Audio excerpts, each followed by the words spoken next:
की गूंज में बढ़ती जाएंगे। हायर सेकेंडरी स्कूल किलोतरान के प्रिंसिपल मोहतरम कातल साहब, यहाँ पे हमारे हायर सेकेंडरी के लेक्चरर्स, टीचर्स, मास्टर्स, मेरे साथ वीडियो चंगा और हमारे प्यारे बच्चों, सबको मेरी तरफ से अस्सलाम वालेकुम और आदाब। ये पहली बार मैं डीडीसी बनने के बाद यहाँ पे आपके बीच में आया हूँ। मैं दिल की गहराइयों से काटल साहब का, प्रिंसिपल साहब का शुक्रिया अदा करना चाहता हूँ। आपने मुझे इस काबिल समझा कि मैं आपके बीच में आऊं और जो हमारी एजुकेशन के बारे में पॉलिसीज है, जो प्लानिंग है, उसकी जानकारी मैं आप बच्चों को दे दूं।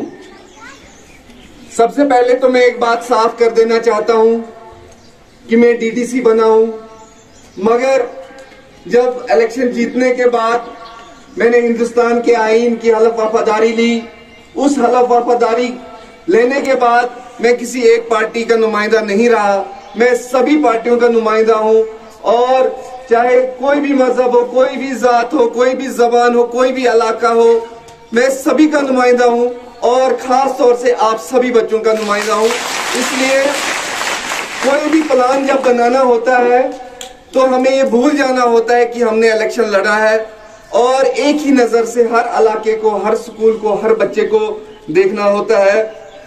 ये मेरी खुशकिस्मती है कि डीडीसी बनने के बाद मुझे एक मौका मिला है यहाँ पे जो हमारे एजुकेशन सिस्टम है उसको बेहतर करने के लिए, काम करने के लिए, और कुछ हद तक कुछ परसेंटेज मैंने इसमें पिछले 2 प्लानों में काम भी किया है। और इसके अलावा मुझे मालूम है कि आपको बहुत सारी मुश्किलात का सामना करना पड़ता है। यहाँ पे इतनी धूप है, आपको एक असेंबली हॉल नहीं है, इसके अलावा आप बच्चों के साथ साथ हमारी प्रिंसिपल को भी बहुत सारी दुश्वारियां आती हैं, हमारे लेक्चरर्स को भी दुश्वारियां आती हैं, हमारे मास्टर्स और टीचर्स। और मैं सिर्फ इस हायर सेकेंडरी स्कूल किलोतरान की बात नहीं कर रहा हूँ, पूरे बलेस के स्कूलों की बात कर रहा हूँ। आज हमारे बहुत सारे स्कूल ऐसे हैं जहां पे 20% भी स्टाफ नहीं है। मैं मुबारकबादी आप सभी टीचर्स को पेश करता हूं कि इतना स्ट्रेन होने के बावजूद भी आप अपनी तरफ से कोई कमी नहीं रख रहे हैं और आप अपनी तरफ से पूरी कोशिश कर रहे हैं कि हमारे बच्चों को बेहतर तालीम मिले, बेहतर इंफ्रास्ट्रक्चर मिले। कि यहाँ पे कुछ पढ़े लिखे नौजवान भी वॉलंटियरली टीचिंग का काम कर रहे हैं। मैं खास तौर से उन लोगों का शुक्रिया अदा करना चाहता हूं कि इस मुसीबत के दौर में वो सामने आए हैं और हमारे बच्चों की मुश्किलात दूर करने के लिए काम कर रहे हैं। मैं उन सभी वॉलंटियर का शुक्रिया अदा करता हूं और उनको सलाम पेश करता हूं। इसके अलावा मेरी ये दिल से ख्वाहिश है कि हमारे तालीम का जो मयार है, हमारे स्कूलों का जो इंफ्रास्ट्रक्चर है, वो ना सिर्फ जिला डोडा में, ना सिर्फ रियासत जम्मू कश्मीर में, बल्कि पूरे हिंदुस्तान में सबसे बेहतरीन हो। इसलिए जब मैं डीडीसी बना तो डीडीसी बनने के बाद पहली जो मेरी मीटिंग थी वो एजुकेशन कमिश्नर और एजुकेशन डायरेक्टर के साथ थी और बहुत सारे प्लान मैंने उनको दिए थे। उस टाइम कुछ डायरेक्टर समग्रा को दिए थे, कुछ डायरेक्टर एजुकेशन को दिए थे। खास तौर से मैंने ये जिक्र किया था कि जो हमारे यहाँ पे अर्थक्वेक आए हैं, भूचाल आए हैं, हमारे इंफ्रास्ट्रक्चर जितने भी स्कूलों के हैं वो सारे के सारे तबाह हो चुके हैं। इसलिए मैंने उनसे दरख्वास्त की थी कि हमारे यहाँ पर रिपेयर के लिए पैसा देना बंद कर दीजिए, अगर हो सकता है तो नई बिल्डिंगों के लिए पैसा दीजिए। मैं शुक्रिया अदा करना चाहता हूँ एजुकेशन डिपार्टमेंट का कि उन्होंने मेरी इस दरख्वास्त को माना और इस साल उन्होंने 9 स्कूलों के लिए, नई बिल्डिंग के लिए हमें पैसा दिया है। सभी स्कूलों के लिए 55-55 लाख दिया है, जिसमें आपकी एक हायर सेकेंडरी स्कूल किलोतरान भी है। कि हमारे समाज की तरक्की तभी हो सकती है जब हमारे स्कूल बेहतर हो, हमारे बच्चों को बेहतर तालीम हो। किसी भी इलाके की डेवलपमेंट, किसी भी जिला की डेवलपमेंट, किसी भी मुल्क की तरक्की तब तक अधूरी है जब तक ना उस इलाके के स्कूल मुकम्मल हो। और मेरी पूरी कोशिश है, मैंने 2 प्लान दिए हैं, 2 प्लानों में सबसे ज्यादा पैसा मैंने स्कूलों के लिए रखा है, तकरीबन 70 से 80%, ताकि यहाँ के स्कूल बेहतर बन सके और हमारे बच्चों को अच्छी तालीम मिल सके।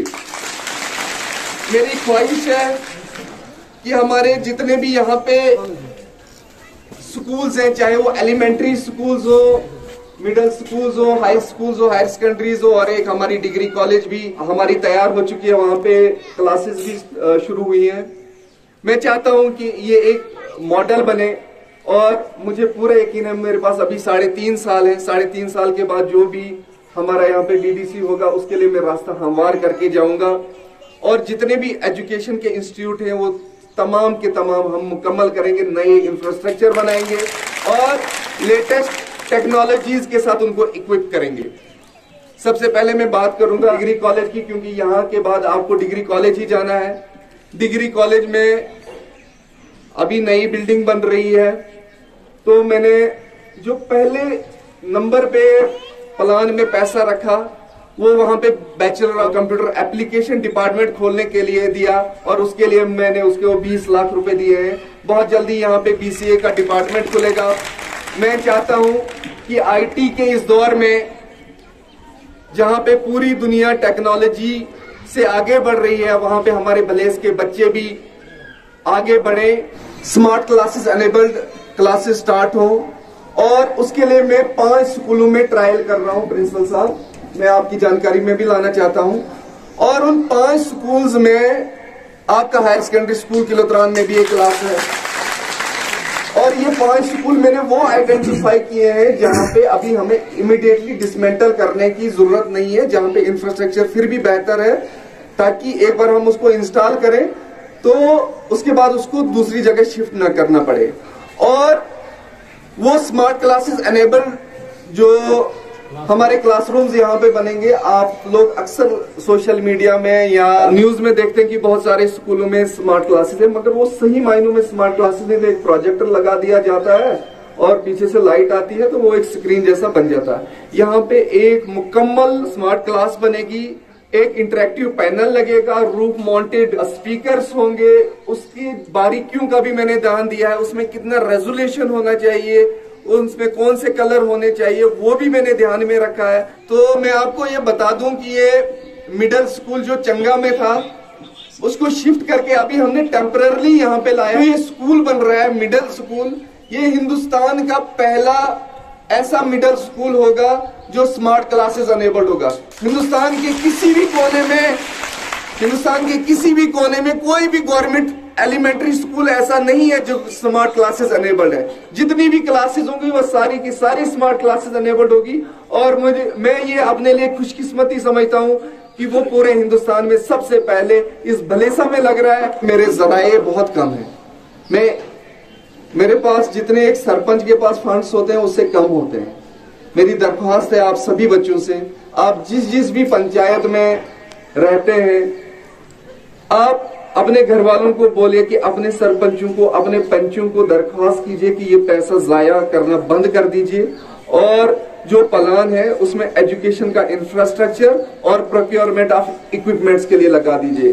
मैं आपको बता दूं, अगर हमारी पंचायतें एजुकेशन डिपार्टमेंट को पैसा दे देती है तो जो काम मुझे स्कूलों को बेहतर करने में 10 साल लगेंगे वो हम 2 साल में या 1 ही साल में हम खत्म कर सकते हैं। तो आपके जो भी मसाइल हैं, मैं आपके प्रिंसिपल साहब के साथ अभी बैठूंगा। अभी यहाँ पे जमायत साहब भी हैं और अभी यहाँ पे याकूब साहब भी आर्मी की तरह यहाँ को आपको ड्रिल करा रहे थे, उनके साथ भी बैठ के जो भी आपके मसाइल होंगे मैं आप उनको हल करने की कोशिश करूंगा। बहुत बहुत शुक्रिया।